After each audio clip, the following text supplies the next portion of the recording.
My name is John Carroll. I'm an IFA Grain Levy funded researcher looking at working on break crop agronomy, and today I'll be speaking about bean agronomy. So I'll just go through all the different aspects of bean agronomy now. So starting off on sowing date.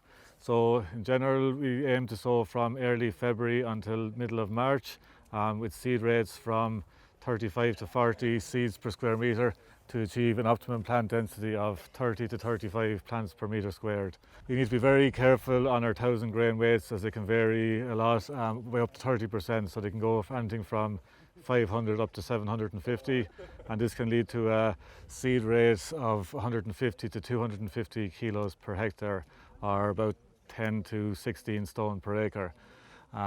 In terms of nutrition, it's important to look at your soil P and K indexes. So I'll just move over to some of our trials that we have done here in the past. So we did a trial 2 years ago looking at phosphorus raise and placement methods. So we had a site with index 1, 2 and 3 soils where we used 3 different placement methods. First off, we had drilled, so where the phosphorus went down the spout with the seed. Then we also had incorporated in green there, where the phosphorus was broadcast on the ploughed ground, and then it was incorporated with the power harrow before sowing. And then we had surface broadcast, so where after sowing the phosphorus was just broadcast on the surface. At each of these 3 methods we had different rates. So for the drilled in red and the incorporated in green, we had 3 rates of phosphorus from 10, 20 and 30 kilos per hectare. And for surface applied we had 7 rates from 0 up to 60 kilos per hectare, and we looked at the effect of these on yield. So as you can see here, the important take-home message from this is that both the drilled and incorporated yield is on average about 20% higher than any of the surface applied phosphorus rates.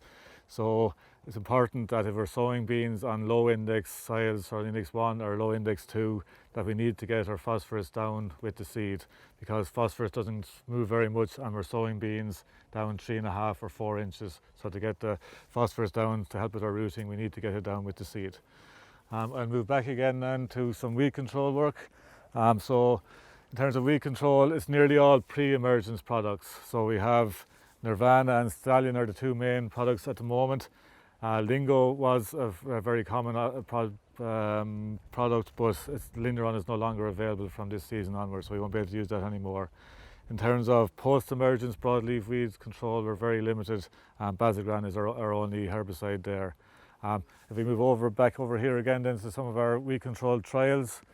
So last year we had a trial here looking at different herbicide products and their effect on both weed growth and on our final bean yield.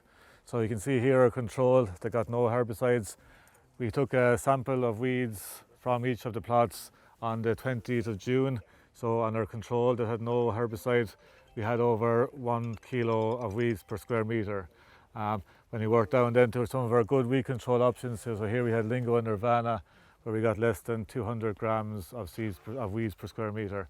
And then in red across the top there you can see our corresponding yields.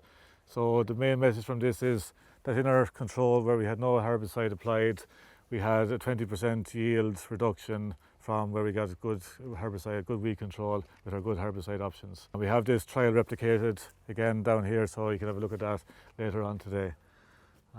Back over again then to disease. So chocolate spot is our biggest threat. So the main options for control of that is spraying, so at first flower, and repeating that about 2 to 3 weeks later with our products are Signum, Rover, Phazon Plus or Amistar.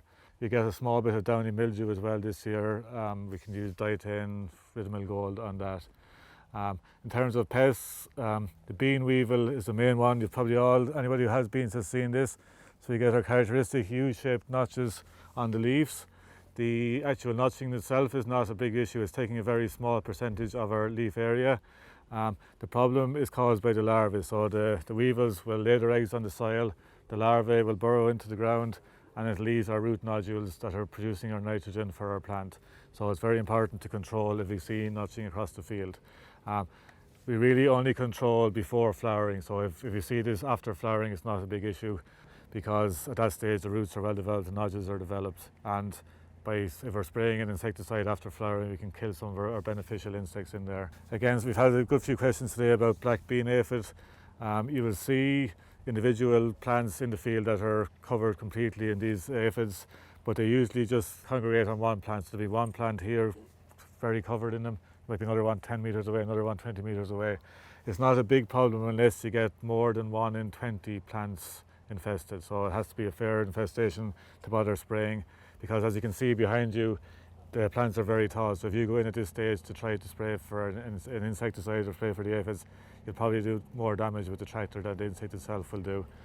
And then finally, in terms of harvest, we're aiming for late August, it's probably moving more towards mid-September or late September, and we're aiming for 18% moisture content. I suppose the take-home message is get your seed rates and sowing dates right. That will help with your weed control, and if you can keep your chocolate spots under control as well, you should be able to get a decent yield, and that'll be competitive. And as a break crop, beans are an excellent option to help with your wheat following wheat or barley yields.